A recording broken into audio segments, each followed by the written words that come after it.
दोस्तों, इस दुनिया में अगर कोई सबसे बड़ा सच है तो वह है मृत्यु।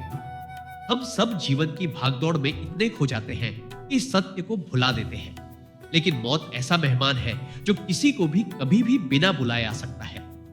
न वह अमीर को छोड़ती है, न गरीब को, न राजा को और न ही साधारण इंसान को। जब किसी अपने की अंतिम यात्रा निकलती है और हम सुनते हैं राम नाम सत्य है, तो उस पल अचानक हमें याद आता है कि जीवन कितना क्षण भंगुर है। जिस शरीर को हम इतना संवारते हैं, उसी को कल चिता पर छोड़कर जाना है। भगवत गीता में भगवान श्री कृष्ण कहते हैं, जातस्य ही ध्रुव मृत्यु, ध्रुवम जन्म मृतस्य झस। अर्थात जो जन्म लेता है उसकी मृत्यु निश्चित है और मृत्यु के बाद फिर से जन्म भी निश्चित है। यही जीवन का शाश्वत नियम है जिसे कोई बदल नहीं सकता। मित्रों, अक्सर हम सबके मन में यह सवाल उठता है, क्या करो, अच्छे लोग ही क्यों दुखी रहते हैं और क्यों पापी, पाखंडी और चालाक लोग मौज मस्ती में जीवन बिताते हैं। देखिए, इसमें भगवान की गहरी लीला छुपी है। इसे एक मार्मिक कहानी से समझते हैं। एक नगर में एक गरीब विधवा स्त्री रहती थी। जवानी में ही उसके पति की मृत्यु हो गई थी। उसकी गोद में 3 छोटी छोटी बच्चियां थी। सोचिए, वह किस तरह से अपना जीवन काट रही होगी। न काम करने का सहारा, न कोई रिश्तेदार का साथ और ऊपर से समाज की कड़वी बातें। उस बेचारी मां की दुनिया बस उसकी बच्चियां ही थी।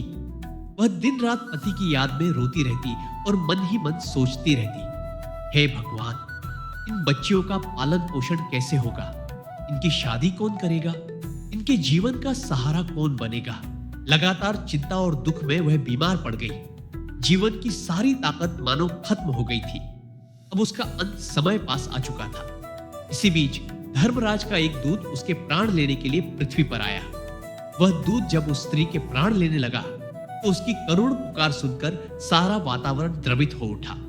उस स्त्री ने आकाश की ओर देखा और रोते हुए बोली, हे प्रभु, मैंने किसी का बुरा नहीं किया, किसी का हक नहीं मारा, फिर भी मेरा जीवन इतना दुखों से क्यों भरा।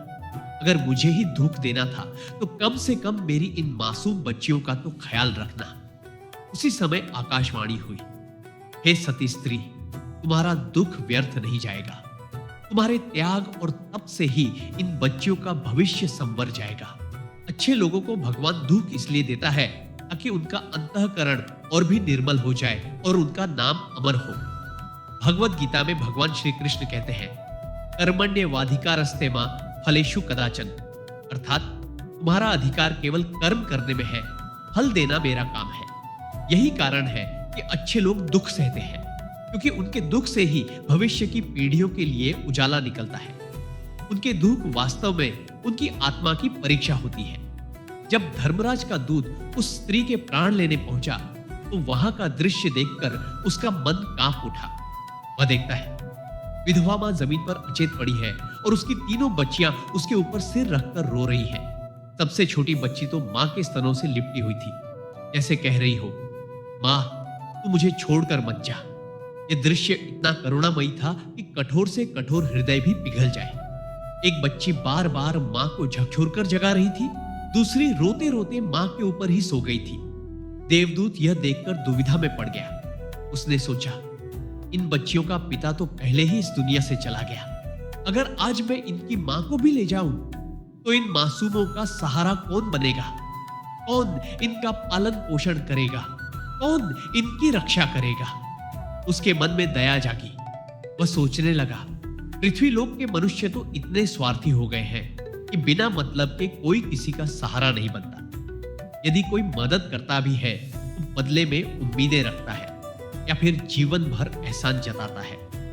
यही सोचकर देवदूत उस स्त्री के प्राण लिए बिना ही वापस लौट आया। धर्मराज ने आश्चर्य से पूछा, तू खाली हाथ क्यों लौट आया? तुझे उस स्त्री के प्राण लेकर आना था। देवदूत हाथ जोड़कर बोला, हे स्वामी, क्षमा कीजिए, और जब मैंने उस स्त्री की हालत देखी, उसकी 3 अबोध बच्चियों की करुण पुकार सुनी, तो मेरा हृदय कांप उठा। यदि मैं उसके प्राण ले आता तो वे मासूम किसके सहारे जीती? मुझे लगा कि उसे कुछ और समय मिलना चाहिए ताकि वह अपनी बच्चियों को बड़ा कर सके। स्वामी, मेरी जगह अगर आप भी होते तो शायद आप भी खाली हाथ ही लौट आते। यह सुनकर धर्मराज क्रोधित हो उठे और बोले, मूर्ख, यह सृष्टि भगवान की बनाई हुई है। यहाँ ना कोई किसी की उम्र घटा सकता है, ना बढ़ा सकता है। ईश्वर की इच्छा के बिना पत्ता भी नहीं हिलता। समझ ले, जो कुछ भी होता है भगवान ही करते हैं और वह हमेशा जीव के हित में ही होता है। भगवान श्री कृष्ण ने गीता में कहा है, नैनम छिंदन्ति शस्त्राणि नैनम दहति पावका न चैनम क्लेदेन त्यापो न शोषेति मारुतः। आत्मा न तो तलवार से कट सकती है, न आग से जल सकती है, न जल से गीली हो सकती है और न वायु से सुखाई जा सकती है। यानी मृत्यु केवल शरीर की होती है, आत्मा अमर है। जिस दिन हमारे कर्म पूरे हो जाते हैं उसी दिन यह शरीर ईश्वर की इच्छा से छूट जाता है। धर्मराज ने देवदूत से कठोर स्वर में कहा, मूर्ख, तुम कौन होते हो विधाता के लिखे नियम को बदलने वाले? ईश्वर की बनाई व्यवस्था में कोई भी हस्तक्षेप नहीं कर सकता। तुमने उस स्त्री को न लाकर भगवान के नियमों का उल्लंघन किया है। यह बहुत बड़ा अपराध है और तुम्हें इसका परिणाम भोगना ही पड़ेगा। फिर धर्मराज ने आदेश दिया, जाओ, जिस पृथ्वी के मनुष्यों के प्रति तुम्हारे हृदय में ममता जाग उठी थी उसी पृथ्वी पर मनुष्य बनकर जाओ और अपने पाप का फल भोगो। यह सुनकर देवदूत कांप उठा। उसने हाथ जोड़कर पूछा, हे स्वामी, जब मैं धरती लोक पर चला जाऊंगा तो मेरा उद्धार कब और कैसे होगा? धर्मराज बोले, हे दूत, ध्यान से सुनो। जब तुम धरती पर जाकर 3 बार अपनी मूर्खता पर खिलखिलाकर हंस लोगे तभी तुम्हारा उद्धार हो जाएगा। इतना कहकर धर्मराज ने उसे धरती लोक की ओर धकेल दिया। अब देवदूत मनुष्य शरीर में आ चुका था। उसके शरीर पर कोई वस्त्र नहीं थे। मित्रों, अब जानते ही हैं कि इस संसार का एक नियम है, मनुष्य जब जन्म लेता है तो वह नग्न ही आता है। वह ठंड से ठिठुरता हुआ सड़क किनारे पड़ा था। उसी समय वहां से एक मोची गुजर रहा था। वह अपने बच्चों के लिए कपड़े खरीदने बाजार जा रहा था, लेकिन रास्ते में उसने देखा कि एक नग्न आदमी ठंड से कांप रहा है। मोची का हृदय पसीज गया। उसने बच्चों के लिए कपड़े नहीं खरीदे, बल्कि उस ठिठुरते व्यक्ति देवदूत के लिए कपड़े और कंबल खरीद लाया। देवदूत ने कपड़े पहनकर राहत की सांस ली और बोला, भाई, आपने मुझे वस्त्र देकर बहुत बड़ा उपकार किया है, लेकिन ठंड से तो आपने मेरा दुख दूर कर दिया। पर मेरा न तो कोई घर है, न परिवार और न ही भोजन का कोई साधन। मोची ने मुस्कुराते हुए कहा, भाई, तुम चिंता मत करो, तुम मेरे साथ चलो, तुम्हारा सारा खर्च मैं उठाऊंगा। मोची उसे अपने घर ले आया, लेकिन जैसे ही मोची की पत्नी ने देखा कि उसका पति बच्चों के लिए कपड़े लाने की बजाय किसी अजनबी आदमी को घर ले आया है, तो वह गुस्से में भड़क उठी। उसने अपने पति से झगड़ते हुए कहा, तुम्हें अपने बच्चों की फिक्र नहीं है, दूसरों के लिए हीरो बनने चले हो। यह दृश्य देखकर देवदूत अचानक जोर जोर से हंसने लगा। मोची ने हैरानी से पूछा, अरे भाई, तुम इतना हंस क्यों रहे हो? ऐसा क्या देख लिया?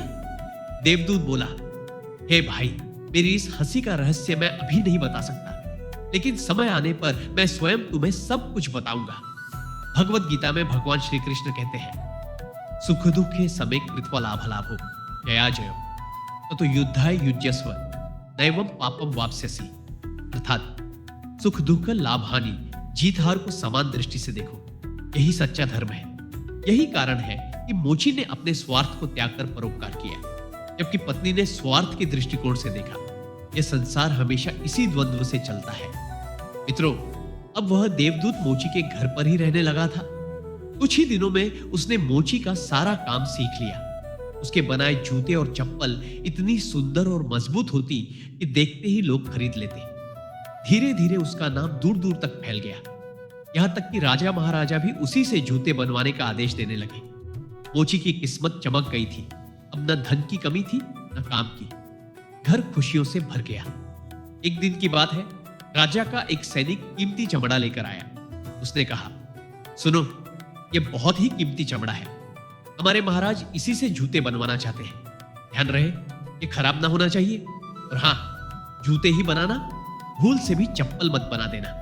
इतना कहकर सैनिक चला गया। मोची ने देवदूत को बार बार समझाया, भाई देखना, यह राजा का आदेश है। जरा सी गलती हुई तो जान से हाथ धोना पड़ेगा। जूते ही बनाने हैं, चप्पल मत बनाना। लेकिन मित्रों, किस्मत का खेल देखिए। देवदूत ने उसी चमड़े से जूते नहीं बल्कि चप्पल बना दी। जैसे ही मोची ने देखा, उसकी सांसें अटक गई। वह गुस्से से चिल्लाया, अरे मूर्ख, मैंने तुझे कितनी बार समझाया था कि जूते ही बनाना, चप्पल नहीं। अब राजा हमें जीवित नहीं छोड़ेगा। तू भी मरेगा, मैं भी मरूंगा और हमारा पूरा परिवार बर्बाद हो जाएगा। मोची इतना व्याकुल हो गया कि डंडा लेकर देवदूत को मारने ही दौड़ा। लेकिन मित्रों, अभी हुआ कुछ अजीब। देवदूत एकदम खिलखिलाकर हंसने लगा। मोची हैरान होकर बोला, अरे पागल, काम बिगाड़ दिया और ऊपर से हंस रहा है। देख, राजा का सैनिक आ रहा है, अब हमारी खैर नहीं। मोची के हाथ पांव कांपने लगे, लेकिन जैसे ही सैनिक पास आया, उसने कहा, मोची भाई, कल जो चमड़ा मैं तुम्हें देकर गया था, उससे जूते मत बनाना, बल्कि चप्पल ही बना देना, क्योंकि आज हमारे महाराज का देहांत हो गया है और यहाँ की परंपरा है कि राजा के अंतिम संस्कार में वही चप्पल पहनाई जाती है। यह सुनकर मोची स्तब्ध रह गया और देवदूत फिर से ठहाके मारकर हंस पड़ा। भगवत गीता में भगवान श्री कृष्ण कहते हैं, योगक्षेमम वहाम्यहम्, जो भक्त पूर्ण श्रद्धा और विश्वास से मेरी शरण में आता है, उसके योग जो उसके पास नहीं है उसे दिलाना, और क्षेम जो है उसकी रक्षा करना का दायित्व मैं स्वयं लेता हूं। यहां भी वही हुआ। मोची ने सोचा कि बर्बादी आ गई, लेकिन असल में भगवान ने उसके लिए समृद्धि और सुरक्षा की राह पहले से ही बना रखी थी। जहां उसे विनाश दिख रहा था, वही छुपा हुआ था उसका कल्याण। मित्रों, सैनिक की बात सुनकर मोची की तो जान में जान आ गई। अभी तक वह सोच रहा था कि राजा के आदेश की अवहेलना हो गई और अब सबका विनाश तय है। लेकिन जैसे ही उसने सुना कि राजा का देहांत हो गया है और यहाँ की प्रथा है कि मृत राजा को चमड़े की चप्पल पहनाकर अर्थी पर लिटाया जाता है, तो उसे ऐसा लगा मानो मृत शरीर में फिर से प्राण लौट आए हो। मोची का डर पिघल गया। उसके हाथ से डंडा गिर पड़ा और वह देवदूत के पैरों में गिरकर बोला, भाई, मुझे माफ कर दो।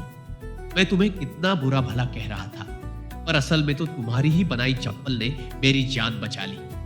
लेकिन देवदूत इस दृश्य को देखकर जोर जोर से हंस रहा था। मोची ने हैरानी से पूछा, अरे भाई, तुम इतना क्यों हंस रहे हो? देवदूत मुस्कुराकर बोला, समय आने पर मैं अपने हंसने का कारण अवश्य बताऊंगा। फिर एक दिन मोची की दुकान पर 3 सुंदर युवतियां एक वृद्धा के साथ आई। वे अपनी शादी के लिए जूते बनवाने आई थी। जैसे ही देवदूत ने उन युवतियों को देखा, उसका मन द्रवित हो उठा। उसने उन्हें तुरंत पहचान लिया। अरे, ये वही 3 बच्चियां हैं जिनकी मां को मैंने उस दिन मृत्यु से बचाने की कोशिश की थी। वह उन्हें देखकर चुपचाप सोचने लगा। अब मैं अपनी मूर्खता में समझ रहा था कि उनकी मां को जीवित रहने देना ही उनके भले के लिए है, पर आज देख रहा हूं कि भगवान जो करता है उसमें उसकी महान योजना छुपी होती है। तभी वह वृद्धा बोली, बेटियों, तुम्हारी मां तो बचपन में ही चल बसी थी। तुम्हारा कोई सहारा नहीं था। अब मैंने तुम्हें अपने पास रख लिया। मेरे पास करोड़ों की संपत्ति है, पर अपना कोई नहीं है। मैंने तुम्हें पाला पोसा, पढ़ाया लिखाया, और आज मैं तुम्हारी शादियां बड़े घरानों में करने जा रही हूं। अब तुम न सिर्फ अच्छे घर की बहुएं बनोगी, बल्कि मेरी संपत्ति की मालिक भी बनोगी। यह सुनकर देवदूत के भीतर गहरी अनुभूति हुई। वह सोचने लगा, सचमुच यदि उस समय उनकी मां जीवित रहती तो ये बच्चियां के गरीबी और दरिद्रता में तड़पती रहती। लेकिन मां की मृत्यु के कारण ही आज इनका जीवन संवर गया है। वास्तव में परमात्मा जो करता है, अच्छा ही करता है। यह सोचकर देवदूत जोर जोर से हंसने लगा। वह अपनी मूर्खता को याद कर रहा था कि किस प्रकार उसने ईश्वर की व्यवस्था पर संदेह किया था। मोची ने चकित होकर पूछा, भाई, अब तो कृपा करके बता दो, तुम बार बार क्यों हंसते हो? अब देवदूत ने कहा, हे मित्र, आज मैं 3 बार हंस चुका हूं और धर्मराज का वचन था कि जब ऐसा होगा तभी मेरा उद्धार होगा। मित्रों, देवदूत बोला, सुनो भाई मोची, अब मैं तुम्हें अपने हंसने का रहस्य बताता हूं। दरअसल मैं कोई साधारण इंसान नहीं हूं, बल्कि एक देवदूत हूं। जिस दिन तुमने मुझे सड़क किनारे निर्वस्त्र पड़े देखा था और अपने घर लेकर आए थे, उसी दिन से तुम्हारी किस्मत बदल गई। पहली बार मुझे हंसी तब आई थी जब तुम्हारी पत्नी ने तुम्हारे ऊपर क्रोध किया था।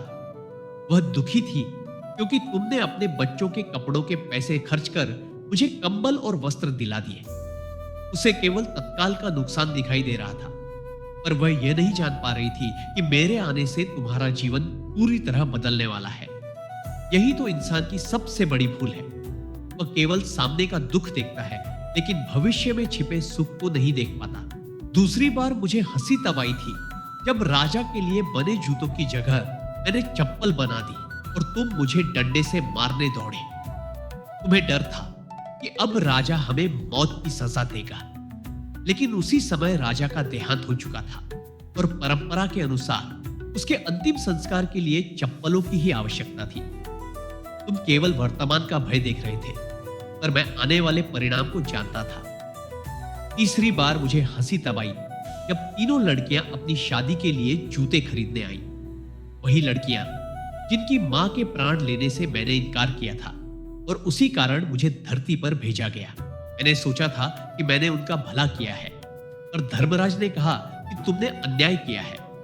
पर आज देखो, उनकी मां के न रहने के कारण वे एक धनी और दयालु स्त्री के पास पली बढ़ी और अब राजघरानों में ब्याहने जा रही हैं।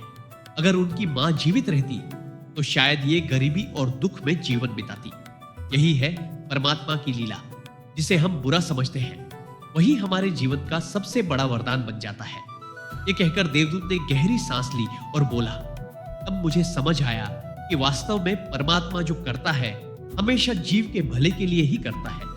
इतना कहकर देवदूत का पाप मिट गया और वह अपने वास्तविक स्वरूप में लौटकर आकाश की ओर प्रस्थान कर गया। भगवान श्री कृष्ण कहते हैं, जो हुआ वह अच्छे के लिए हुआ, जो हो रहा है वह भी अच्छे के लिए हो रहा है और जो होगा वह भी अच्छे के लिए ही होगा।